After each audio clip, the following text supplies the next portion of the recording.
my name is Dan and welcome to my channel.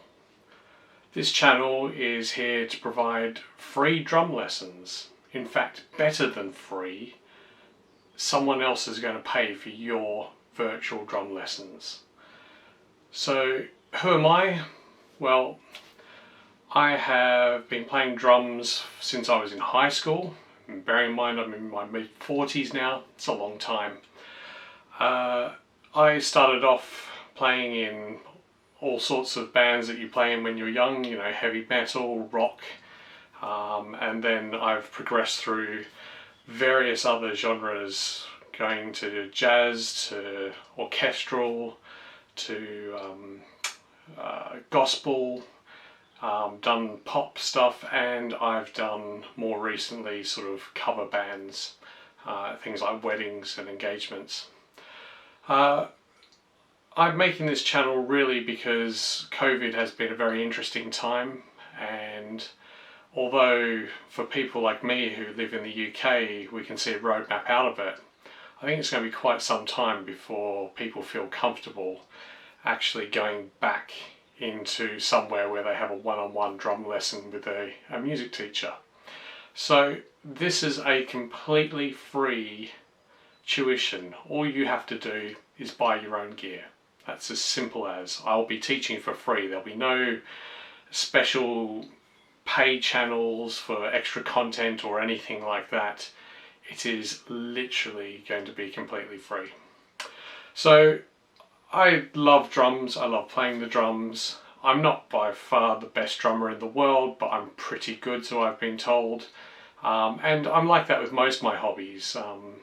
I teach karate, Shotokan karate. I have a 3rd degree black belt, or a 3rd Dan as it's known. I am almost at my PADI Master Scuba Diver, which is another pursuit I have as a hobby. I do that with my son. And I've had a career as a photographer, and indeed this is my digital SLR that's filming this now. In my early career, I'm now an IT manager running a global IT team, so I like to do things differently. But I think my greatest passion out of all of these things has been playing the drums. So I did classical percussion at the West Australian Academy of Performing Arts, at the Conservatorium of Music there, and I enjoyed that very much. As I said, I've played in things like orchestras and that, not just doing drum kit work. I've also been a session musician, recording in studios. I've toured with quite a famous band in Australia, and I've recorded some albums as well, a number of albums. But I now live in the UK. I've been here 24 years this year. So I've lived between Australia and then more latterly, or the second half of my life, in the UK. So my proposition to you is that if you subscribe to this channel, and that's all I need you to do is to subscribe, not just like, but to actually hit the subscribe button, then enough subscribers means that YouTube will pay for my time. And that's what I'm trying to aim in doing this, is I'm trying to get to a point where YouTube pays me for your drum lessons. That relies on me having a certain number of subscribers and a certain number of viewers. So my proposition is each week I'm going to put up a lesson, and it's something for you to follow at your own pace. Some weeks you might finish the lesson really quickly. Other weeks it might take you a number of weeks to get there. Doesn't matter. I'm going to keep posting them up roughly about one a week, and then you can follow it at your own pace. So what do you need? Okay, well, things you're going to need first of all, pair of drumsticks. Okay, you don't have to have dipped sticks like this. This is something I use because in my old age that I'm getting to now, I find normal sticks are quite rough on my hands. Actually, if you're a young drummer, I'd recommend you get plain sticks that don't have the dipped ends. Probably, I use Zildjian sticks. I like Zildjian sticks because they have really good dipping that seems to last a long time. I started off learning on Vic Firth American Classic drumsticks, and the 5A American Classic Vic Firth stick is the quintessential stick that pretty much everyone begins learning on. The lessons are going to take two formats and they'll roughly alternate. So some lessons are going to be sort of what they call rudiments. And for that, you'll need one of these, a drum pad. Okay, it's just a hard, slightly rebounding piece of rubber generally. You can get more fancy ones than this. This is a cheap one. They range in British pounds somewhere between 15 and 40 pounds. A pair of drumsticks should cost you somewhere between 10 and 20 pounds for a pair of drumsticks, and obviously the more you buy, the cheaper it seems to get. Numerous music stores or Amazon, places like that. We are going to go through 2 books after the first few lessons. So the first few lessons are going to be about teaching you to read music, how to hold your sticks, how to hit the sticks, a few of the basics like that. But once we get into that, we're going to go through 2 books. This one, which is called Stick Control, and if you do a search around YouTube and lots of other video channels, you'll find lots of the top drummers used this book. It has been around probably forever. In fact, I don't know if it has a trademark.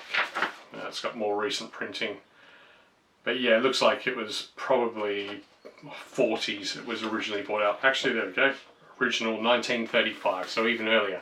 It has been around forever, but this book is used by most top drummers and it will help you with your rudiments, and we'll go through what the rudiments are and then we'll start this book. So you don't need this on day one, but a couple of weeks in you're going to need this book.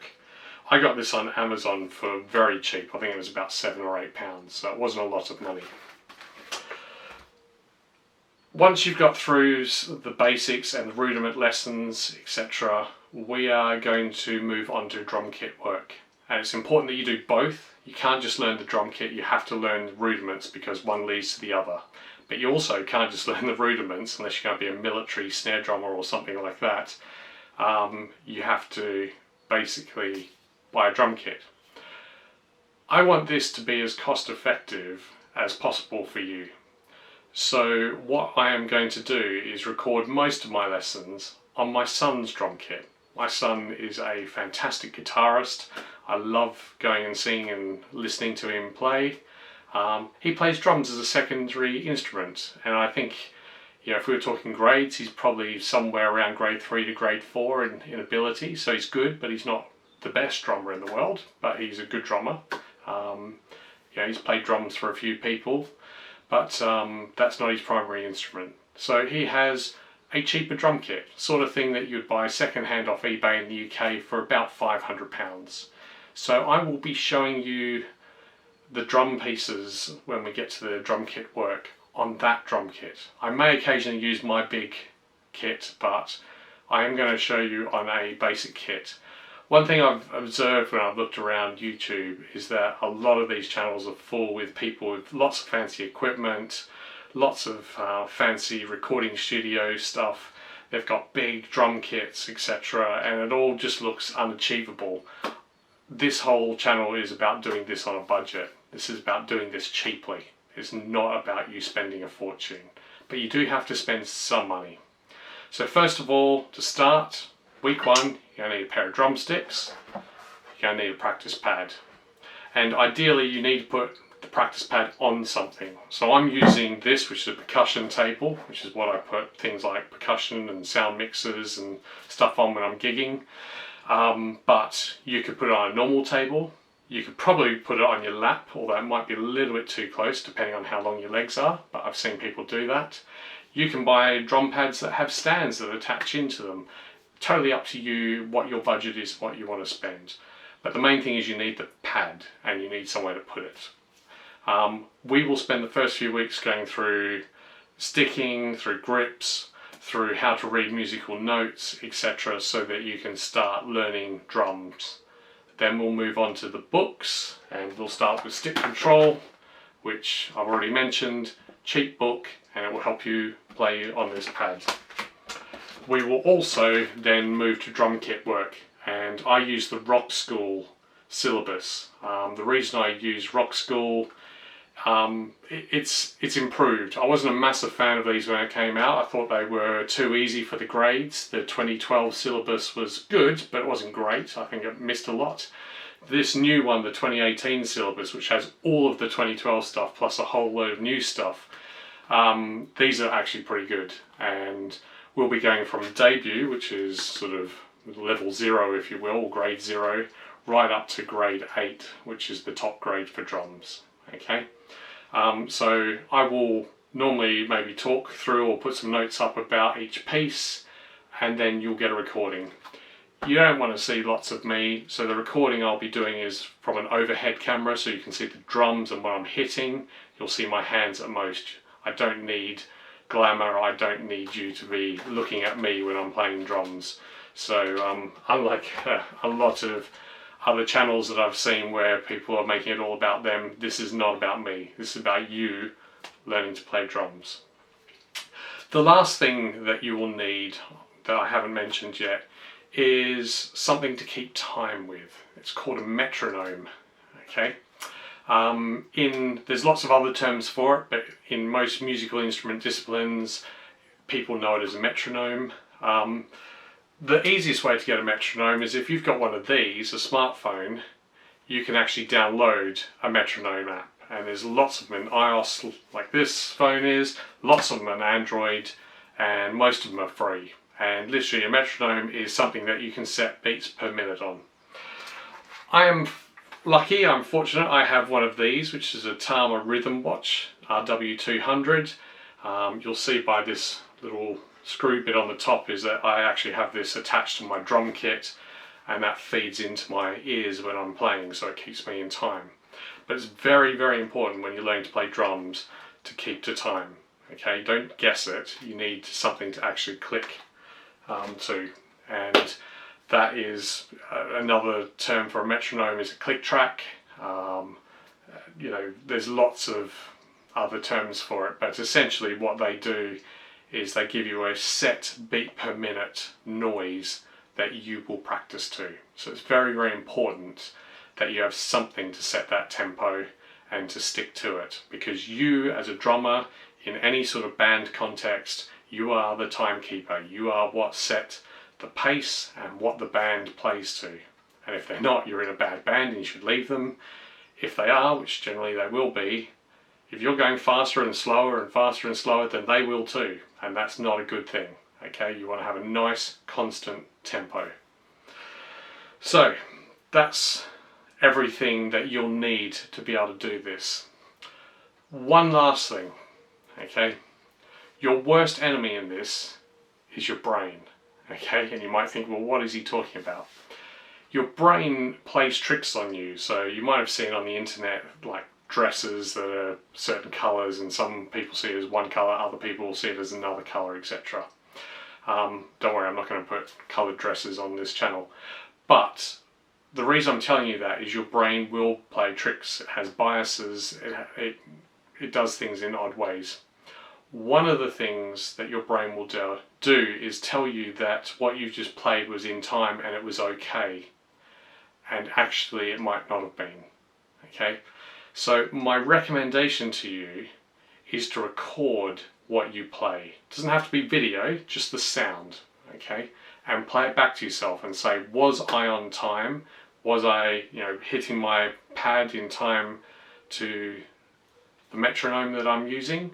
If I'm on my drum kit, was I in time to the track? If I'm using a backing track like you get with rock school books, or if we're doing something that involves a click track or a metronome, was I in time to that? Okay, because your brain will tell you were, and it's not until you listen back to it that you'll realise that you may not have been. And that's the weakness of this format, if I'm honest. Normally when you're sitting next to a drum teacher, they will listen and say, here's the bits where you got out of time. There's no one to do that in this context. So you, in that respect, are your own instructor.